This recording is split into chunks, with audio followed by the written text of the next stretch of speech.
Hi, my name is Andrew John Teague. I'm here to talk to you about parental alienation and family court. I'm a founder of a group called Dads Kappa Global, and a co-founder of NAP, National Association of Alienated Parents. Dads Against Double Standards. Been fighting this campaign for almost 2 years now. I have walked from Swansea to London, approximately 200 miles. I have walked from Swansea to Snowdon and climbed the mountain Snowdon here in Wales. I have also marched the streets of Edinburgh, London. I have been to Manchester, Liverpool, all the main places in the UK, as well as even smaller places, including South Wales, south of England, mid-England, and all the way up to the north. Parental alienation awareness day is coming up, the 25th of April. First time it was recognised in the UK was last year when we put an event on. Not many people got involved in it. It's because of a fear that a lot of people have because of the agencies that get involved with family courts and family disputes regarding the children that are kept away from the targeted parent. Targeted parent being the parent that has to go to court, has no choice to go to court to get contact put in place. What they go up against in family court are a lot of allegations and a lot of fabrications and a lot of other things that stop them having contact with their children. Due to the system here in the UK where there's the probability and protocol where the child is resident, that is where they work. So it already puts the alienated parent, targeted parent, on the back foot before they even enter into the family court. 15 months ago, I came up with the idea of a report, a public report. I came up with the idea, having thought of putting a petition on against social services in CASCAF that didn't seem to go anywhere. The reason why petitions don't go very far on a lot of groups out there, and there are thousands of people that go through this all over the world, the reason they don't go very far is for the simple reason of one of the facts that there is a lot of fear put into these people. They're terrorized, they are destroyed in family courts, parents fighting to be parents in family courts against the unhealthy attachment, the parent A that continually barrages them and uses the agencies and the family courts to bring down the demise of a parent trying to be a parent. This will probably is mirrored to yourself, but my screen's not very clear the other way. This is the report. This is the report UK, the National Association of Alienated Parents, who report parental alienation here in the UK. But a lot of this is the same effects throughout the world, worldwide. It's a pandemic that has swept many countries. So many people don't know about what the effects of parental alienation are. In 18 months, I've spent numerous hours on the phone with over 107 members now who have been suicidal. Some have had to stay on the phone with all ambulances arrive. Some have had to get the police out to do welfare checks. Some I have been able to talk down. This is the effects it has on a lot of parents out there, and a lot of fear that these parents go through. But the real effects are what happened to the children, and the children that never step foot inside these family court doors. But they're the forgotten children. They're the ones that do the suffering in silence. They're the ones that get the heartbreak of wondering whether they'll ever see that parent again. The feeling that they've done something wrong because contact's been stopped. All the feelings that these children have, the things that have been passed through these children by the bad parent, the parent A, that manipulate the child's mind, that coercively controls that child, whether that's to coercively control their ex-partner, or whether that's because they've got the bitterness, the anger, whatever reason, whether it's money to do with the CSA or anything else. There's an umpteen array of excuses that this is all used for. As I say, 15 months ago, I came up with the idea of this report, a public report, and during that 15 months, it took a long time to get a lot of people to feed into this report, and I have to thank each and every one of them. There's Karen Woodall, there's Liz Archer, Sue Whitcomb, myself, Rob Harris, Ruth Nichols from America, and you can imagine how much time it's taken us to get this report together. It was something that was an idea 15 months ago that became the reality just last month. We are trying to push this report as far and as wide as we possibly can, so that people out there, if ever they go through this, if at some point in your life people out there in the public may end up in this situation, they can be forewarned what to expect while these courts are running the way that they are, while this abuse is being allowed to happen in these family courts, behind these secret family court doors. The lack of transparency. The lack of transparency that they say is to protect the children. But who is it actually protecting when the children are being abused behind these family court doors? This has already been admitted by Anthony Douglas, the CEO of CASCAF, Court-Appointed Officers, in February 2017. It's a year on, and at the moment, only thing that there is out there to identify is they are doing wishy-washy ideas, using children as guinea pigs with their pathways that truly will not work, especially if they're going on the lines of high conflict. It's not an high conflict, it is target parents. And any parent that's targeted, that is kept away from their children. And Judge Mundy stated this, that it's the second worst thing in this country for any judges or anything else. It's the second worst thing to the death penalty, having your child taken away from you or denied the right to have your child in your life. Second worst thing. So the death penalty has been abolished. So it is the worst thing in this country. It is the worst thing for any single parent to go through. More and more women are going through this because it seems to be identified that the easiest way for people to deal with things in family court is jump in and make the allegations first so they get the legal aid. Oh yes, legal aid. Legal aid comes when the false allegations are made and they get a non-molestation order or a harassment order or a DV or anything like that from these allegations. That is where legal aid comes in. So is this a case now of this family justice centres throughout the UK now are now point scoring as far as the resident, the aligned parent are going on is who puts the false allegations in first. That's nothing to do with the children. That's just who gets control. And that is what it's all about. It's the control in family courts. Who is going to have the control of the children?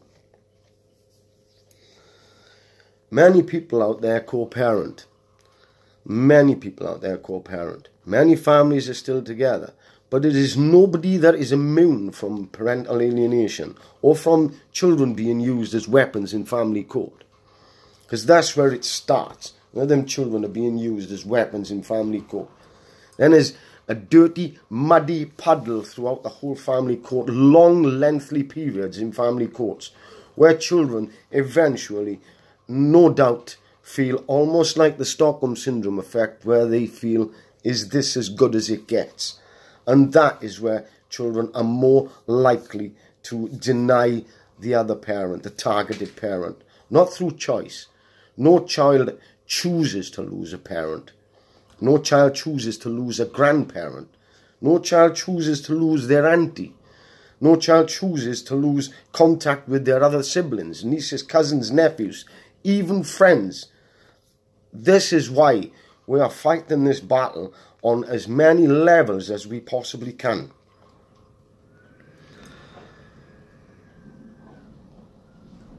The report is something that we have planned to get out to everybody, every single people, you know, not just the public, not just the MPs, not just the government bodies, but also the authorities, the police authorities, the health authorities, every single person that is involved in family courts.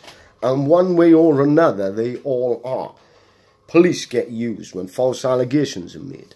Police get used for other things like harassment or anything else. So they'll accuse them of this, they'll accuse them of that.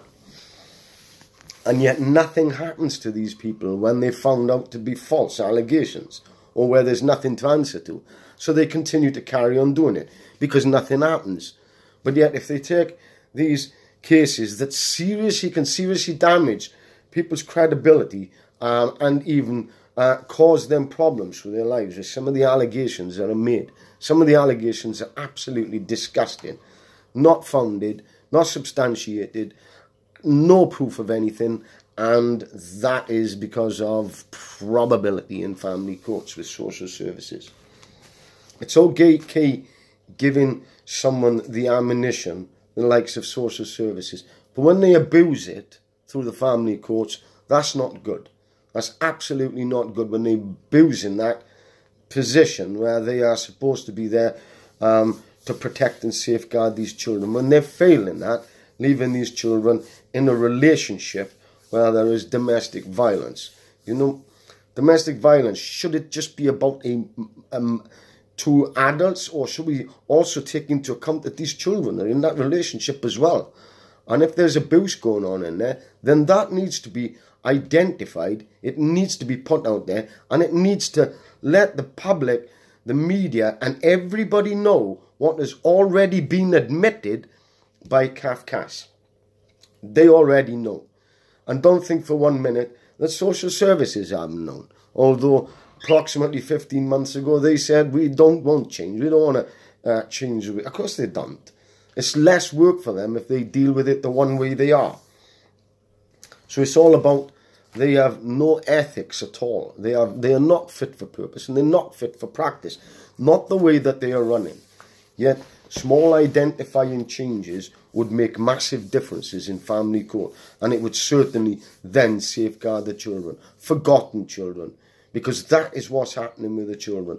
They are all forgetting about the abuse that is happening with the children while they latch on to the pathological enmeshment, the unhealthy enmeshment, that the picture of health and beauty and everything else that goes on around the parent A, the bad parent. Many of the parents out here that are fighting in family courts have no choice. That is where they are forced by their exes to go. Do they want to go into family court to see their children? No. Many of them are there openly out, paying money or whatever they can for mediation, for it to inevitably, either they refuse to not go, or they'll use the excuses, well, there's DV so we can't go, or they'll collapse it. Whatever it takes, this is where inevitably they end up, and most of them end up in family courts. Very few are lucky not to. Can you imagine having only, you people out there, can you imagine the only thing that you can do with your child because of what family courts dish out, these orders, that you can only write a letter, or you can only send a birthday card, or you can only send a Christmas card. Not only that, but you can only send a small gift as well. And you can't put in that, on that card, that I love you and I miss you and all these kind of things. Can you imagine you people out there having to just be able to do that in your life? That's all you've got. That's all you can do. Yet, CASCAF have already admitted that there is abuse going on in family courts. Yet, the lengthy court periods that go on, they then turn around and say that the child doesn't want to see you anymore. There's nothing we can do. You're just going to have letter contact or send a card, which incidentally doesn't work. You know, these parents that are stopping that parent from seeing the child are not going to spend the time to sit there and read letters, give them Christmas cards, give them gifts or anything else. This is what they're not going to do. They've been hell-bent on stopping them from having contact. They are not going to promote it. Not saying every one of them, but the biggest majority of them it is an absolute failure as far as contact is concerned. What else I want to tell you about as well is contact centres. Contact centres were brought out in case there's people that need to be in a contact centre. Maybe they got bad drug problems, maybe they got alcohol problems, maybe they got problems. So it can be a safe, secure environment for the children to have contact with the parents. They were not brought out for as soon as you enter into the family court proceedings, the partner, that ex-partner, that parent A, to demand contact centres. Oh yeah, you can have contact 1 hour a week in a contact centre, that's your lot. With no substantiating anything other than that. So it's on the say-so of the ex. All this gets promoted through the family courts. Laws are broken through the family courts. Court orders are broken through the family court. So you get the consistency and you have that contact in place. And then willy-nilly they can just break it, make up a fabrication, and then all of a sudden that parent is back in court fighting to see their child again. There's no balance. That's the problem with family court. There is no balance in there. There is only one thing that the family courts work with, and it's not the children. The paramountcy should be the children. Yet that is where the family courts are failing. They're failing to identify the things that these parent A are doing. To gain ground, to whatever reason, that is what they are failing to identify. They're failing to identify all these things because of lack of education. They all know it's out there. We are not stupid people. We're parents. We're loving, caring, healthy parents that love our children. I've fought hard, damned hard, to get as much awareness out there in the UK. I've do the shirt off my back. I've climbed the mountains.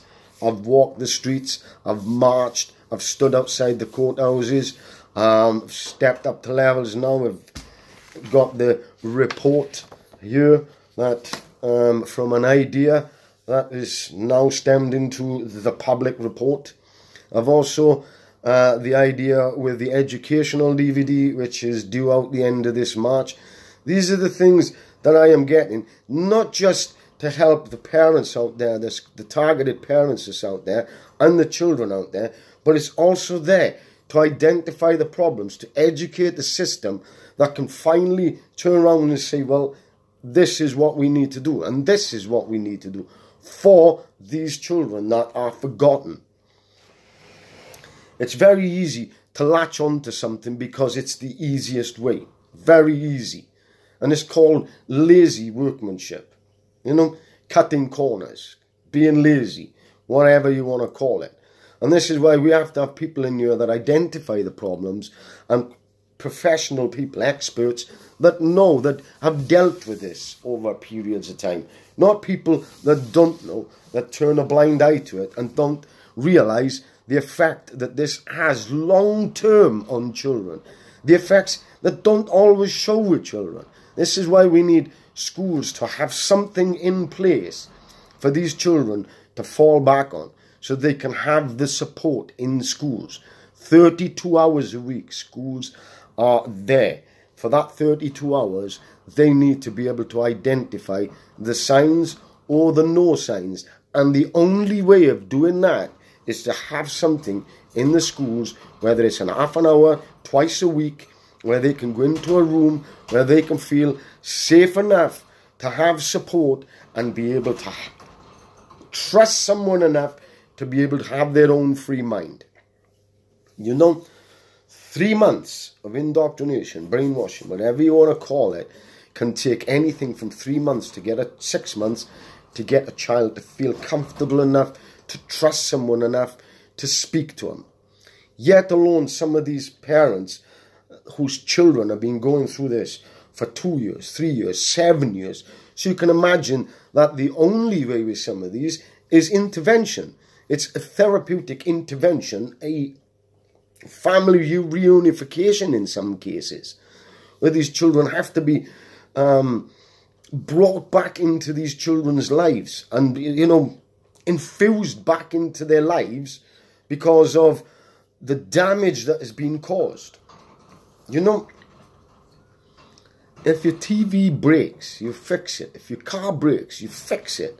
This is what we want to do, is fix this broken system that is absolutely destroying the children and is so profoundly biased, openly biased, it's unbelievable. And people out there will continue to think that these parents must have done something wrong, really seriously wrong, because courts are stopping them from seeing their children, when that is not the case. It's an absolutely damaging disease, is parental alienation is. It attacks children's minds. That is what it is. It is abuse.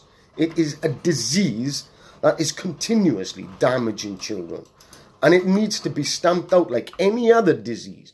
Cancer, whatever diseases they are, whatever we research and we have to do, that is what we need to do, is to stamp out parental alienation.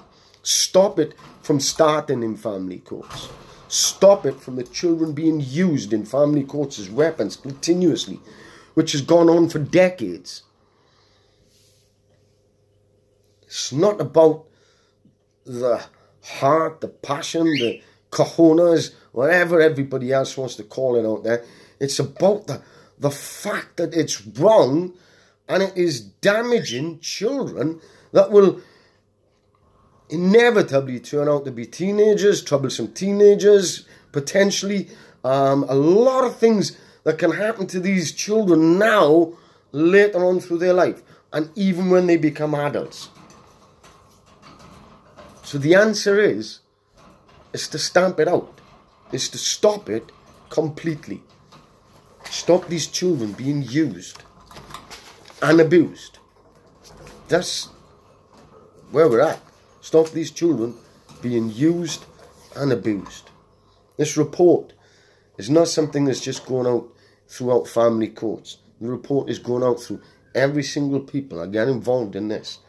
Doctors, because they get involved. They have to give in the doctor's notes to the, many people out there have to go and get their doctor's notes to go into court for another assessment doing. All these people that are involved in it should be aware of what is going on in family courts. Every single one of them should be aware, so they know that any reports or assessments, at least they can have a better understanding of what is going on. That is what all of this is about. The poor kids in this, the innocents, the forgotten children. That's what we will all be saying in years to come. All them forgotten children. It's not in the best interest of any child for social services and CASCAF to listen to lies, innuendos, fabrications, and God knows what else. It's not in the child's best wishes and true feelings, and not to have their parent destroyed or feel suicidal or even take their lives. That is why I continue to carry on doing what I do, and constantly carry on doing it. That is why I work so damn hard in the background. I sent the emails out through my email address to all the MPs, and most of them bounced back. Aside from probably maybe about 100, 120. I then sent them all out on the NAP email, and a lot less bounced back. So I now know that you're not going to listen to me, but at least you're going to take a little bit of notice should we use the National Association of Alienated Parents, which is what we are. Started dads a long time ago with one reason, and that reason was to fight out there for these children. Having gone to another group that had been out for 25 years and done nothing, I thought to myself, where's the kids in this?